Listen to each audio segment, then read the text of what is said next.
The darkness presses against every surface of the hold. Not the comfortable darkness of closed eyes or a moonless night, but something heavier, malevolent, as if the void itself has found passage into reality and settled within these ancient walls. The smell arrives first when consciousness returns, sharp and acrid, a mixture of unwashed bodies pressed together for weeks or months, of waste and fear, and something else. Something that cannot quite be named but registers deep in the primitive parts of the human brain as fundamentally wrong. Then comes the sound, a low collective murmur that never truly stops, punctuated by occasional screams or sobs or mad laughter, that echoes through the cavernous space before being swallowed by the oppressive acoustic dampening that coats every surface. This is life aboard a black ship, one of the thousands of ancient vessels that comprise the League of Black Ships, the second largest fleet in the Imperium of Man. These ebony-hulled leviathans travel endless circuits through imperial space, visiting each world approximately once every century to collect their grim cargo. They are operated jointly by the Adeptus Astra Telepathica and elements of the Inquisition, crewed by indentured workers specifically selected from worlds near Terra, in exchange for exemption from other imperial tithes. The crews are rigorously tested to ensure they possess minimal psychic sensitivity, then subjected to regular mind-scrubbing procedures to purge any taint that might accumulate during their service. Even with these precautions, serving aboard a black ship remains one of the most psychologically devastating duties in imperial service, requiring exceptional mental fortitude to withstand the constant emanations from the holds below. The psychers themselves arrive at the black ships through various means, though the process follows similar patterns across imperial space. On most worlds, those exhibiting psychic abilities are identified through local authorities, the Adeptus Arbets, or dedicated psyker hunters equipped with specialized tracking equipment and psi-hounds. Once identified, they are detained in heavily fortified facilities called Sanctum Psychona, ancient monastery prisons protected by massive Geller field engines that prevent warp entities from using the psychers as gateways into reality. These holding facilities serve as temporary containment until the black ships arrive to collect their tithed cargo. The psychers held within range from frightened children, whose powers manifested early, to adults who successfully concealed their abilities for years before detection, from individuals barely registering on psychic sensitivity scales to those whose raw power threatens to tear holes in reality itself. When a black ship enters a system, planetary governors receive clear instructions to prepare the psyker levy immediately. The collection process itself varies by world, reflecting local culture and the specific nature of imperial administration on each planet, but the end result remains invariable. Thousands of individuals, their only commonality being the curse or gift of psychic sensitivity, are transported to the waiting vessel and herded into holds designed to contain far more than mere physical bodies. The ships themselves are technological marvels despite their grim purpose, constructed from psychically resistant ebony metal and covered in anti-psychic wardings etched into every surface. These protections serve dual purposes, preventing the psychers from accessing their powers effectively, while simultaneously shielding the wider Imperium from the psychic emanations that could draw predators from the warp. The holds where psychers are detained represent perhaps the most horrifying aspect of the black ship experience. Each vessel contains multiple holds, some as large as temple naves, capable of housing thousands of individuals in conditions that reduce them to little more than cargo. The spaces are deliberately designed to disorient and suppress, with psi-shielded walls that create an oppressive psychic dead zone. Even without actively trying to use their abilities, psychers can sense the wrongness of these chambers, feeling as though vital parts of themselves have been amputated or sealed behind impenetrable barriers. The physical conditions match the psychological torment, with minimal lighting, inadequate sanitation facilities, and barely sufficient food and water to sustain life during journeys that may last months, or years depending on the ship's circuit route. The suppression methods employed aboard black ships go far beyond physical containment. Specialized adepts, trained psychers themselves loyal to the Imperium, maintain what is called an occluding sphere, a metaphysical device that broadcasts invasive signals directly into the minds of every psycher within range. This creates a constant psychic static that severely disrupts concentration and reasoning ability, making it nearly impossible for captive psychers to gather the focus necessary to access their powers. The sensation has been described by survivors as similar to having someone shouting discordantly directly into your thoughts, while simultaneously scrambling your ability to form coherent ideas. Combined with the occluding sphere, the black ships employ another brutally effective suppression technique. Pumping oppressively loud and discordant noise into the holds continuously, the sound serves multiple purposes beyond simple sensory assault, preventing rest, making communication difficult, and ensuring that captives remain in a state of constant psychological stress that further inhibits their psychic abilities. The food and drink provided to psychers aboard black ships contains heavy sedatives, keeping the captive population in a perpetually dulled state. This chemical suppression adds another layer to the already overwhelming array of control measures, turning days into indistinguishable blurs of semi-consciousness punctuated by moments of terrible clarity when the fog lifts enough for captives to truly comprehend their situation. The captive population is regularly moved from one hold to another without warning or explanation, a deliberate strategy to prevent any sense of familiarity or stability from developing. This constant disruption ensures that psychers remain disoriented, confused and compliant, unable to form connections with others or develop any understanding of their environment that might aid in resistance or escape. The most dangerous psychers, those identified through inquisitorial scrutiny as posing exceptional threats, receive special treatment. These individuals are placed in isolation cells deep within the containment holds, separated from the general population and subjected to even more extreme suppression measures. These isolation chambers are typically small metal cells covered in runes and psychic dampening inscriptions that cause intense pain to look upon directly. The isolation serves both practical and punitive purposes, containing those whose power might overwhelm standard suppression systems, while simultaneously breaking the spirits of those who might otherwise lead resistance among the captive population. Weeks or months in these cells, experiencing pain from every surface while existing in absolute sensory deprivation, broken only by feeding times, transforms even the strongest-willed psychers into broken shells of their former selves. The Sisters of Silence, also known as the Silent Sisterhood, represent the most crucial component of black ship security. These women are blanks, individuals born with the prior gene that makes them psychic nulls, possessing no presence in the warp whatsoever. To psychers, the Sisters of Silence are walking voids, their very existence causing profound discomfort and sometimes physical pain to those sensitive to the warp. A single Sister of Silence can shut down psychic abilities in her immediate vicinity simply through proximity, making them the perfect guardians for ships filled with potentially dangerous psychers. The Sisters operate under vows of silence, communicating through sign language and written communication, adding to their already intimidating presence.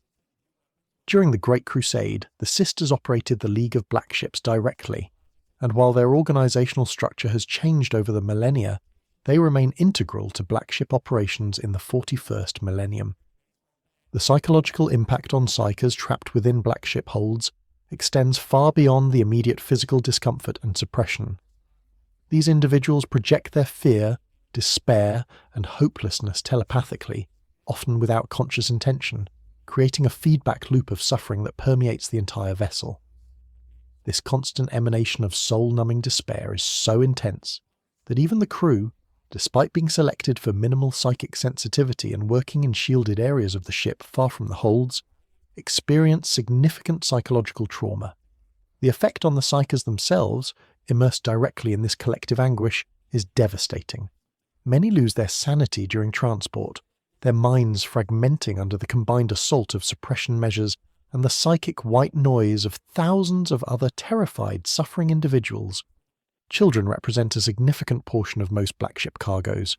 Psychic abilities typically manifest between ages 10 and 20, though some show signs even earlier. These young psychers, torn from their families and communities, often lack any understanding of what is happening to them or why. Unlike adults who may have lived years, knowing their difference and fearing discovery, children face the horror of the black ships without context or preparation. According to records, thousands of souls are transported on each vessel, including men, women, and children of all ages and conditions. The youngest captives represent both tragedy and opportunity for the Imperium, as children are considered easiest to train and indoctrinate. Their minds more malleable and less set in patterns that might resist the conditioning necessary to create useful sanctioned psychers. The journey aboard a black ship can last extraordinary lengths of time. Individual vessels do not return to Terra after each world visited, but instead follow predetermined circuits, collecting psychers from multiple systems before making the long voyage back to the Sol system. A single circuit might take years or even decades to complete, with the ship stopping at world after world to take on more human cargo, while those already aboard languish in the holds. Some descriptions suggest journeys lasting 1,000 days or more, though the actual duration varies significantly depending on the specific route, warp travel conditions, and the number of collection points on the circuit. For the psychers trapped within, time loses all meaning in the constant darkness and disorientation, days blending into weeks, weeks into months, without any marker to distinguish one moment from the next. The testing process begins even during transport. Adepts of the Telepathica regularly evaluate the captive psychers, attempting to identify those with sufficient strength and willpower to potentially serve the Imperium in sanctioned roles. These evaluations are neither gentle nor particularly thorough, consisting primarily of crude assessments of raw power and basic mental resilience. Psychers who show promise are noted, while those deemed too weak, too unstable, or too dangerous are marked for specific fates upon arrival at Terra.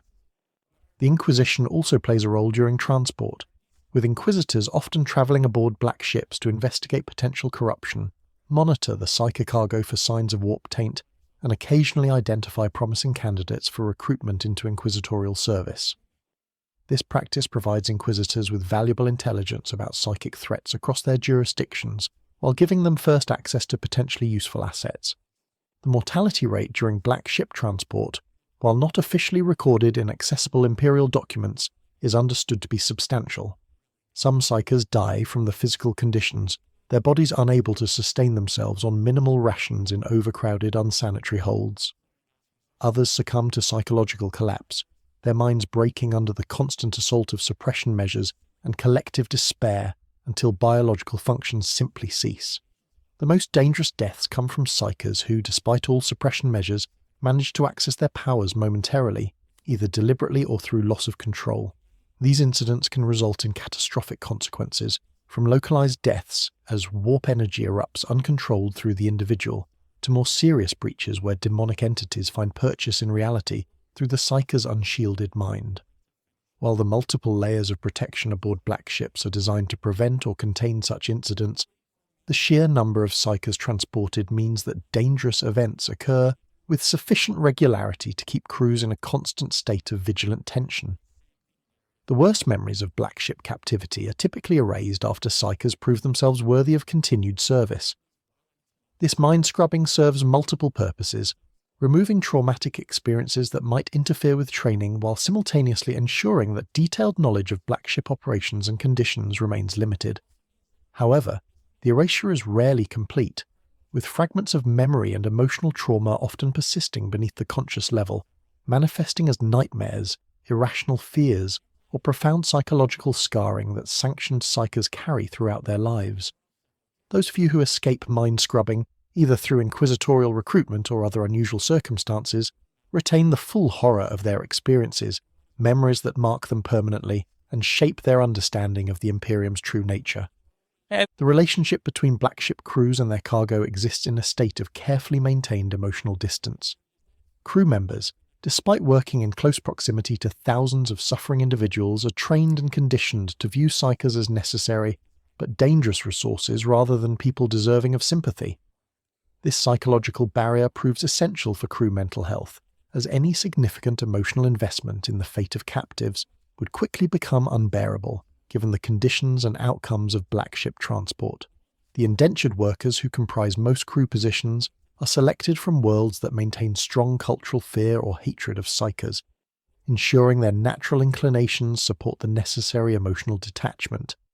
Even so, the constant exposure to suffering, combined with the psychic emanations that inevitably seep through shielding, takes a severe toll on crew psychological well-being, resulting in high rates of mental breakdown, substance abuse, and suicide among those serving aboard the black ships.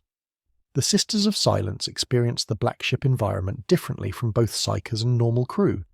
As blanks, They are immune to psychic effects and do not experience the soul-numbing despair that permeates the vessels.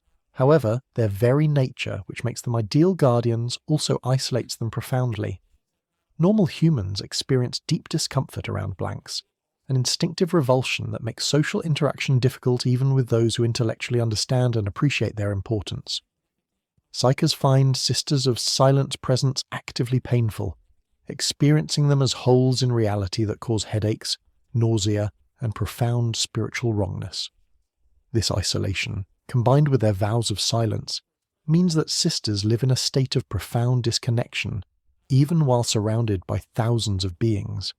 They are perhaps the loneliest individuals aboard the black ships, necessary but fundamentally incompatible with meaningful connection to either the crew they serve alongside or the captives they guard. Despite the horrific conditions, some psykers attempt resistance aboard the black ships.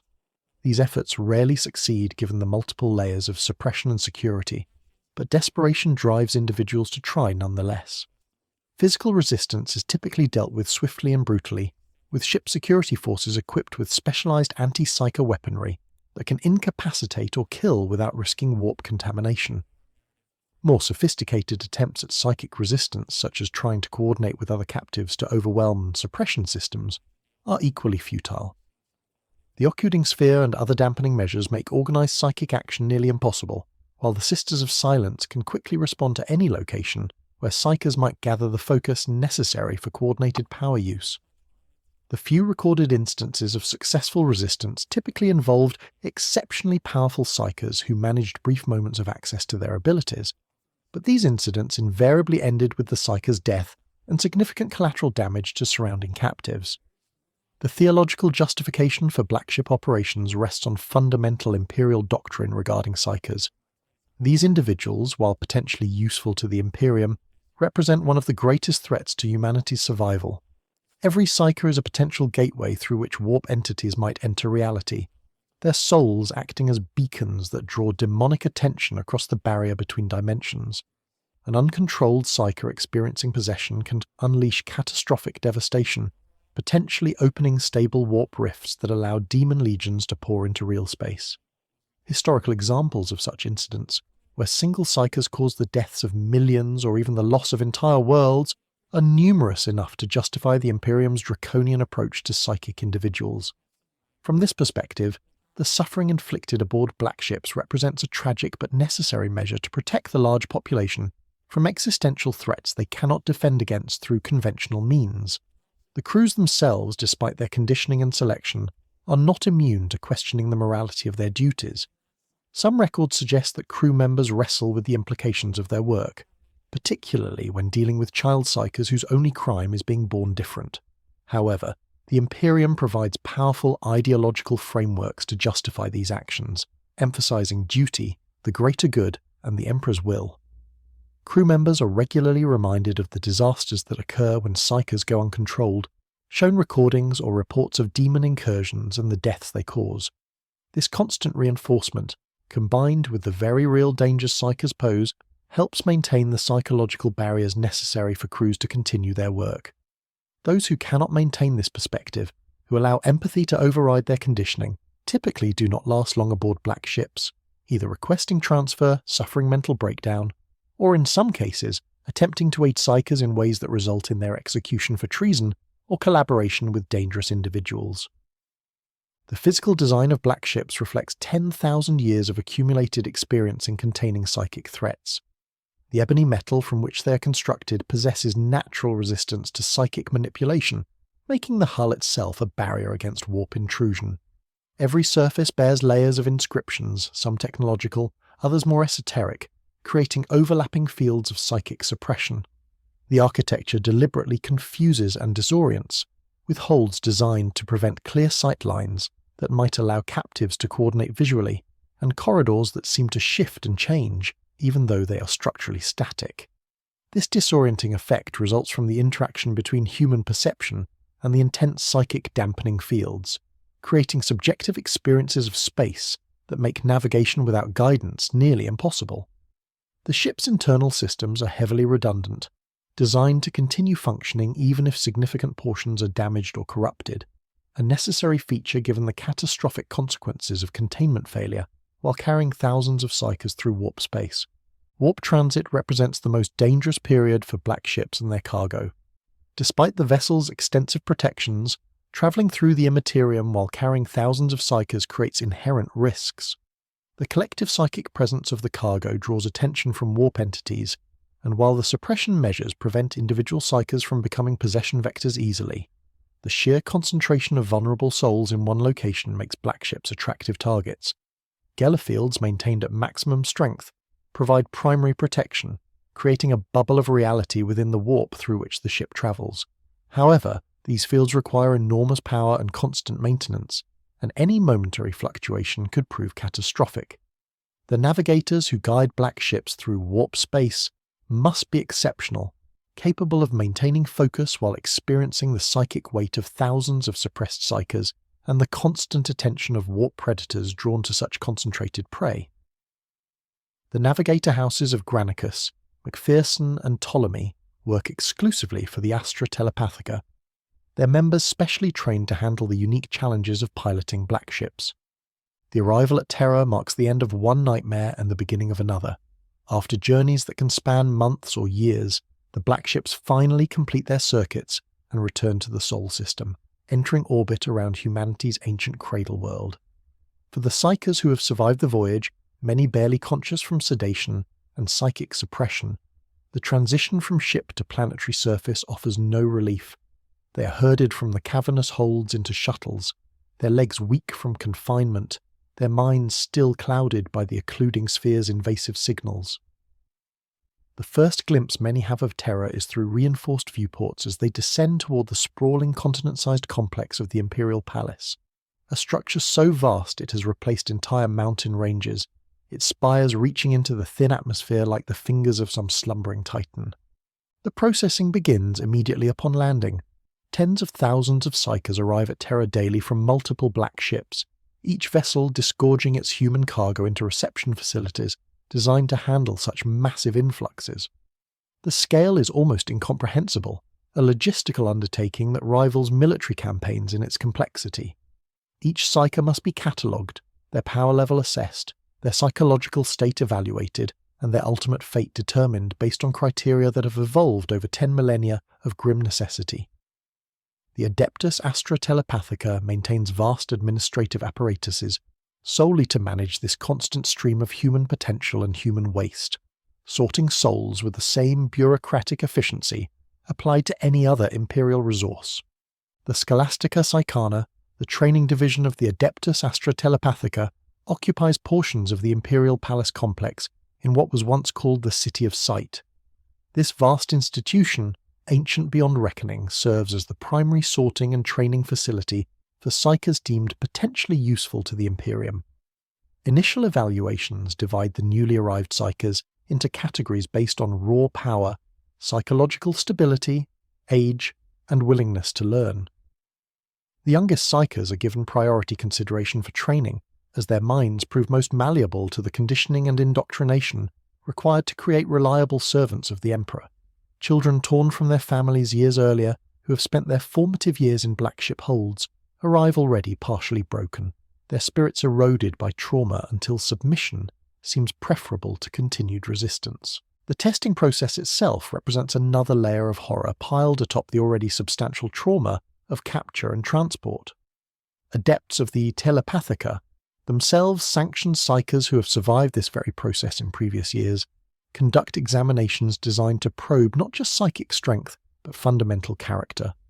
The tests are neither gentle nor forgiving, deliberately pushing subjects to their breaking points to identify those with sufficient willpower to resist demonic possession and chaos corruption. Some tests involve forced exposure to minor warp phenomena, carefully controlled but terrifying nonetheless, measuring how quickly and effectively the subject can shield their mind. Other evaluations test obedience, breaking down whatever remnants of independent will survived the journey to Terra. The psychological pressure is relentless, designed to identify the handful who possess both power and stability, while culling the vast majority who lack one or both essential qualities. The mortality rate during testing is substantial, though rarely acknowledged in official records. Some psychers die from the direct effects of evaluation procedures, their minds or bodies failing under stresses they cannot withstand. Others succumb to despair, their spirits finally breaking under the accumulated weight of capture, transport, and now testing that seems designed more to destroy than to discover.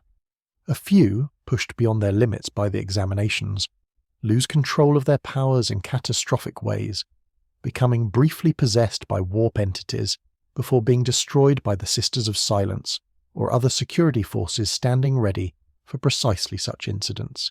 Each death is noted, catalogued, and filed away as another statistic in the endless accounting of souls that defines Imperial bureaucracy. Those psychers who fail testing but survive the process face immediate separation into groups destined for different fates. The vast majority, deemed too weak in power or character to serve in any useful capacity, are marked for sacrifice. Some will fuel the Astronomicon, the great psychic beacon that makes interstellar navigation possible throughout the Imperium. Others will be fed directly to the Golden Throne, their life energies consumed to sustain the Emperor's continued existence and maintain the psychic wards that protect Terra from warp intrusion.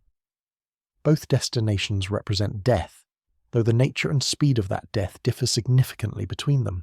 There is no consultation with the psychers themselves regarding their fate.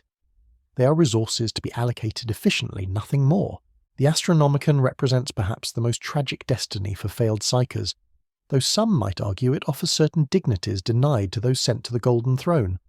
Located within the Hollow Mountain in the Himalaysian range, the chamber of the Astronomicon houses 10,000 psychers at any given time, all working in concert to generate the psychic energy that the Emperor directs across approximately 50,000 light-years of the galaxy. These psychers, known as the Chosen, undergo extensive training by the Adeptus Astronomica before taking their final positions. They are taught philosophy, the lore of the Astronomicon, and gradually brought to understand the meaning and value of their sacrifice. Some achieve what might be called a mystical state, accepting their fate with religious fervour, believing genuinely that their deaths serve the greater good of humanity's survival. The Chosen are initiated as acolytes, spending years in preparation for their ultimate service. They learn to use their powers cooperatively, linking their psychic energies with others to create the massive collective output required by the Astronomicon. They are indoctrinated thoroughly in Imperial ideology, taught to view their impending deaths not as tragedy, but as the highest honour, the ultimate expression of service to the Emperor and humanity. The conditioning is thorough and generally effective, creating individuals who walk willingly to their own destruction, sometimes with prayers on their lips and genuine peace in their hearts. This psychological preparation distinguishes the Astronomicon from the Golden Throne, where psychers are simply consumed with little pretense of consent or willing sacrifice. When the time comes, the Chosen enter the chamber of the Astronomicon and take their positions within the vast machinery that amplifies and focuses their psychic output. They are fitted with neural implants that connect directly to the apparatus, creating permanent physical bonds that cannot be broken without killing them. The process of powering the Astronomicon drains their life forces steadily over a period that can last weeks or months, depending on individual strength. They do not die instantly but fade gradually, their psychic energies bleeding away until biological functions can no longer be sustained. The experience has been described by those who briefly emerge from the process before succumbing as simultaneously agonizing and transcendent, a sensation of purpose so overwhelming it eclipses the physical pain of slow dissolution. Up to 100 psychers die each day maintaining the Astronomicon, though some records suggest the number has increased significantly in recent millennia as the Golden Throne's deterioration requires more energy to maintain baseline functionality. Their bodies are removed and replaced with fresh Chosen in a cycle that has continued unbroken for over 10,000 years. The mathematics are staggering. Assuming a conservative estimate of 100 deaths per day, the Astronomicon alone has consumed over 365 million psychers since the Emperor's interment in the Golden Throne. The actual number is likely higher, potentially by orders of magnitude, though exact figures remain classified even within the highest levels of the Adeptus Terra. The fate awaiting those sent to the Golden Throne itself differs markedly in character and speed. These psychers, often those deemed too unstable, too weak-willed, or simply surplus to other needs, are taken deep into the bowels of the Imperial Palace, into subterranean chambers far below even the Sanctum Imperialis, where the Emperor's physical form rests upon his throne. The exact mechanisms remain among the Imperium's most closely guarded secrets, known only to the highest-ranking tech priests of the Adeptus Mechanicus, who maintain the throne's failing systems, and a handful of other officials whose security clearances exceed those of most Lord Inquisitors. What is known, pieced together from fragmentary accounts and the testimony of those who have glimpsed portions of the process, paints a picture of industrial-scale soul harvesting. The psychers are placed in coffin-like caskets, similar to those used during the Horus Heresy era, but updated with 10 millennia of accumulated technological modifications. These caskets are arrayed throughout vast chambers, hundreds or thousands at a time, connected by psychic conduits and energy cabling to the Golden Throne's massive apparatus. Once sealed within, the psyker's life forces and psychic energies are methodically drained, channeled through the machinery to supplement the Emperor's failing power and maintain the critical functions he still performs. The process is neither quick nor painless. Accounts suggest it can take hours or days for a psyker to be completely consumed, their essence extracted until nothing remains but desiccated husks that must be removed to make room for fresh sacrifices. The numbers required by the Golden Throne have increased dramatically over the millennia. During the Great Crusade before the Emperor's internment, no such sacrifices were necessary, as his own power sufficed to maintain the Astronomicon and perform all necessary psychic functions. Following the Horus Heresy, Malcador the Sigillite suggested a compromise that would allow the Emperor to focus his power on maintaining the seal over the breached webway portal while psyker sacrifices provided energy for other functions. This was meant to be temporary, but the Emperor's injuries proved too severe for him to ever resume sole responsibility for these duties. By the late 36th millennium, the Golden Throne had begun requiring increasingly large numbers of psyker sacrifices. Some records indicate that 4 times as many psykers are now consumed compared to earlier periods, a staggering increase driven by accelerating mechanical failures in the throne itself that the Adeptus Mechanicus lacks the knowledge to repair. The sheer scale of sacrifice strains belief even by the standards of the Imperium's routine atrocities. Conservative estimates suggest that 1,000 psykers daily give their lives to maintain the Emperor's continued existence and power, separate from those fueling the Astronomicon. Over the 10,000 years since his internment, this represents at least 3.6 billion souls consumed directly by the Golden Throne, likely far more given the increasing demands of recent millennia. Combined with the Astronomicon's requirements, the total number of psykers sacrificed to maintain these 2 critical systems almost certainly exceeds 5 billion human beings, each one possessing the spark of psychic ability that makes them simultaneously precious and dangerous to the Imperium. Yet for all this death, a minority survives the testing and evaluation process with their lives, and theoretically their futures intact. These are the psykers deemed strong enough in power and character to serve the Imperium in active roles rather than as fuel for its most critical systems. They represent a tiny fraction of those brought to Terra, perhaps 1 in 100, though exact ratios fluctuate based on the Imperium's current needs and the quality of any particular levy. These survivors face years of intensive training at the Scholastica Sicana, education designed to hone their abilities while simultaneously breaking any dangerous independence of thought or spirit. The training regimen combines practical instruction in controlling psychic powers with thorough psychological and ideological conditioning.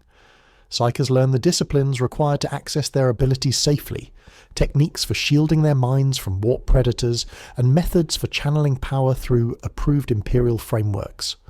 Simultaneously, they are subjected to constant indoctrination, emphasizing obedience to the Emperor, the righteousness of the Imperial cause, and the absolute necessity of submitting to authority. Those who resist conditioning face immediate termination or reassignment to the Golden Throne. There is no tolerance for independent thinking among sanctioned psykers, as independence correlates directly with vulnerability to chaos corruption in Imperial doctrine. The most common destiny for surviving psykers is training as astropaths, the telepathic communicators who maintain the Imperium's interstellar communications network. Astropaths undergo the ritual of soul binding, a procedure that permanently links a portion of their psyche to the Emperor's vast consciousness. The ritual itself represents yet another layer of trauma and transformation. The candidates are brought before the Golden Throne, as close to the Emperor's physical presence as anyone save the custodian guard ever comes. They are exposed directly to his psychic might, a searing golden radiance that burns through their consciousness, reshaping neural pathways and implanting something of his power and stability into their minds. The experience is described by survivors as simultaneously the most agonizing and the most transcendent moment of their existence. Pain and ecstasy merged into a single overwhelming sensation that marks them forever. The physical toll of soul-binding is severe. The intense psychic energy overloads the sensory organs of most recipients, burning out their eyes completely and leaving them permanently blind. Some lose additional senses, their nerves damaged by the overwhelming power flowing through them. Touch, smell, hearing, taste, all can be stripped away by the ritual's intensity, leaving astropaths with only their psychic senses to navigate reality.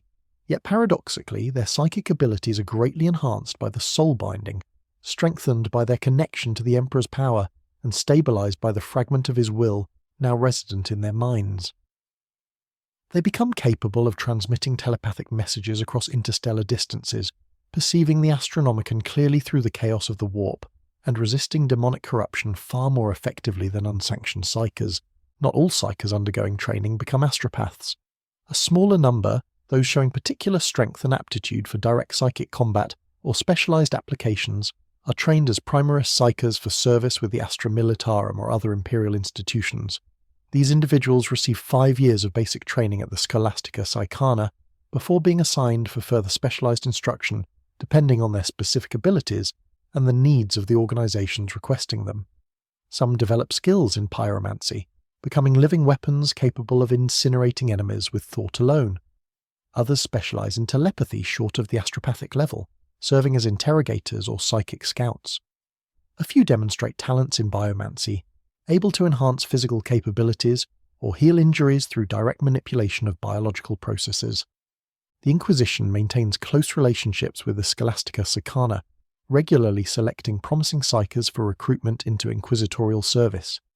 These individuals, if they survive the additional testing and training imposed by their inquisitorial masters, often become among the most powerful and versatile psychers in the Imperium, their abilities honed through practical application in the field rather than purely academic instruction.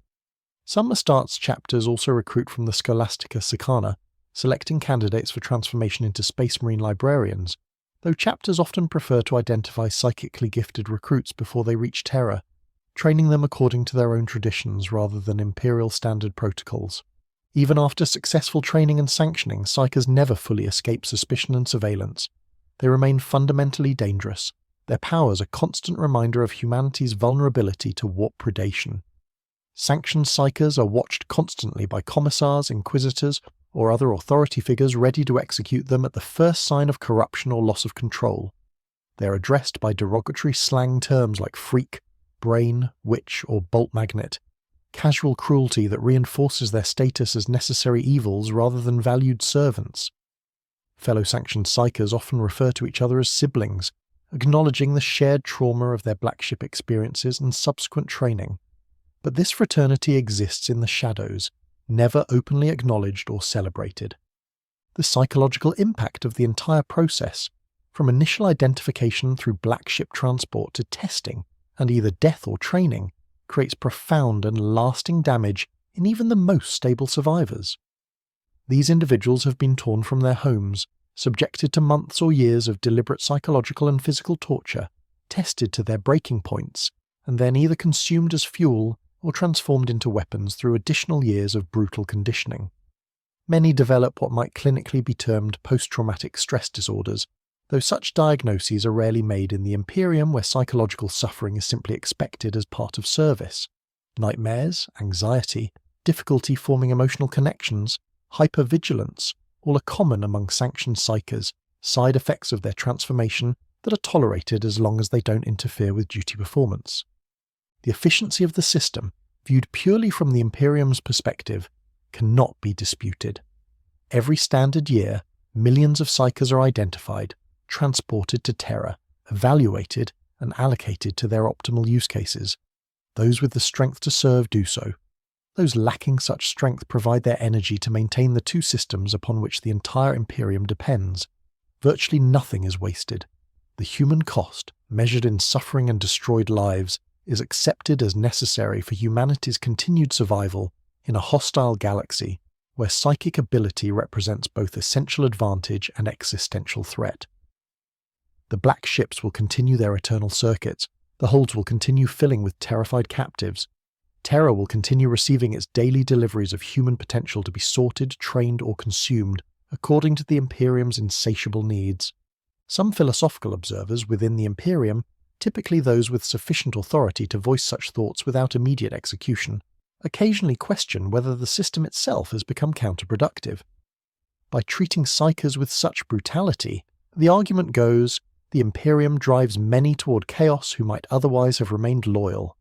Every psyker who experiences the black ships and subsequent processing learns firsthand that the Imperium views them as resources rather than citizens, tools to be used and discarded rather than valued members of society. For those who escape Imperial custody, or survive long enough to encounter Chaos forces offering acceptance rather than abuse, the choice to defect becomes comprehensible if not justifiable. Yet such arguments gain little traction among Imperial leadership, who view any softening of psycho control measures as unacceptable risk given the catastrophic potential of even a single uncontrolled psyker in the wrong location. The truth that no one within the Imperium dares articulate openly is that the entire system runs on fear, trauma, and the grinding consumption of human beings treated as renewable resources rather than individuals with inherent value. The black ships represent Imperial policy reduced to its essential elements, the logical endpoint of a civilization that has elevated survival above all other considerations. Every psyker torn from their family, every child screaming in a dark hold, every soul slowly drained to power the Astronomicon or Golden Throne, represents a choice the Imperium has made about what kind of civilization it will be. These are not unfortunate necessities imposed by external circumstances, but deliberate decisions about how to allocate suffering, who deserves protection, and who can be sacrificed for the collective good.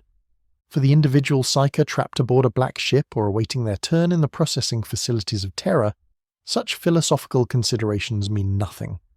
They experience only immediate reality, the walls pressing close, the air thick with fear and despair, the certain knowledge that whatever comes next will likely be worse than what has come before. Some find solace in faith, genuinely believing that their suffering serves the Emperor and therefore has meaning beyond mere pain. Others retreat into madness, their minds fragmenting under stresses no human psyche was meant to bear. A few maintain stubborn hope, clinging to the possibility that they might be among the tiny minority who survive with their lives and some shred of autonomy intact. And many simply endure, moment by moment, because they have no other choice. The black ships will arrive tomorrow at some world currently peaceful, currently ignorant of what approaches. They will take that world's psychers, children primarily, and add them to holds already crowded with thousands of others. The ship will continue its circuit, collecting more at each stop until its holds can accept no more human cargo. Then it will return to Terra, disgorge its thousands of terrified souls into the processing apparatus, and depart immediately to begin another circuit. This has happened every day for 10,000 years. It will happen every day for the foreseeable future. The Imperium requires it, the Emperor demands it, and so the black ships sail on, their ebony hulls cutting through space and warp alike, carrying their mournful cargo toward fates that range from merely horrible to absolutely obliterating. The machine consumes, the beacon shines, the Imperium endures, and the price, measured in destroyed lives and traumatized survivors, is paid daily without hesitation or significant reflection. Some among the psychers consumed by the Golden Throne or Astronomicon experience something in their final moments that might be called communion, a brief connection to something vast and incomprehensible that gives meaning to their sacrifice. Others feel only terror and betrayal as their lives are drained away. The Imperium does not distinguish between these experiences because the Imperium cannot afford to care. Sentiment is a luxury reserved for those whose existence does not threaten reality itself. Psychers, by their very nature, exist outside such considerations, their humanity secondary to their utility and their danger. They are the price the Imperium pays for faster-than-light travel, for interstellar communication, for maintaining the wards that keep Terra safe from demonic invasion. Their suffering purchases humanity's continued existence in a galaxy filled with threats that would consume mankind utterly given the opportunity. The great tragedy, perhaps, is that this is not entirely wrong. The threats are real. The dangers posed by uncontrolled psychers are documented across 10,000 years of imperial history. The necessity of the Astronomicon and Golden Throne cannot be disputed without proposing the complete dissolution of the Imperium itself. Yet this truthfulness makes the horror worse rather than better, because it means there are no easy solutions, no simple reforms that could maintain security while reducing suffering. The system exists as it does because the Imperium genuinely cannot envision a safer alternative, and any suggestion otherwise is met with justified concerns about the consequences of failure. So the black ships continue their eternal voyages, carrying humanity's cursed children toward destinies that serve the species even as they destroy the individuals. The wheel turns, the souls are harvested, and the great machine of the Imperium grinds endlessly forward, fueled by fear and faith in equal measure, sustained by sacrifices counted not in thousands, but in billions, maintained through processes so thoroughly normalized that most Imperial citizens never question whether there might be another way. There is only this way. There has only ever been this way. And until the Imperium finally falls or transforms into something fundamentally different, there will only ever be this way, world without end. Amen.